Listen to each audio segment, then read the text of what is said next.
धाराशिव शहरातील पाणी टंचाईचे संकट लवकरच दूर होण्याची शक्यता आहे।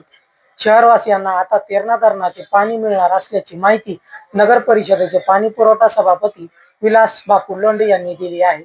सध्या धाराशिव शहराला उजनी धरणातून पाणी पुरवठा केला जातो, मात्र दूरवरून येणारे पाणी, वारंवार होणारे विद्युत खंड आणि तांत्रिक अडचणीमुळे पाणी उचलण्यात अडथळे निर्माण होत होते। त्यामुळे शहरातील पाणी वितरणावर त्याचा परिणाम होत आहे। या समस्येवर उपाय म्हणून आमदार राणा जगजितसिंह पाटील यांच्या मार्गदर्शनाखाली तेरणा धरणातून पाणी आणण्यासाठी पाईपलाईनचे काम युद्धपातळीवर सुरू आहे। दरम्यान उपळा शिवारात रेल्वे मार्गाजवळ पाईपलाईन फुटल्याने सभापती लोंढे यांनी घटनास्थळी भेट देऊन तात्काळ दुरुस्ती करून घेतली।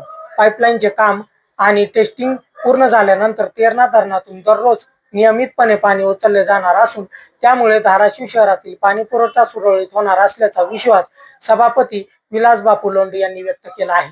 महाराष्ट्रातील अशाच ताज्या घडामोडी पाहण्यासाठी आमच्या साबरमती न्यूज चॅनलला सबस्क्राईब करा, फॉलो करा, बेल आयकॉन बटन दाबायला विसरू नका। मी परवेश शेख, साबरमती न्यूज, उस्मानाबाद, धाराशिव।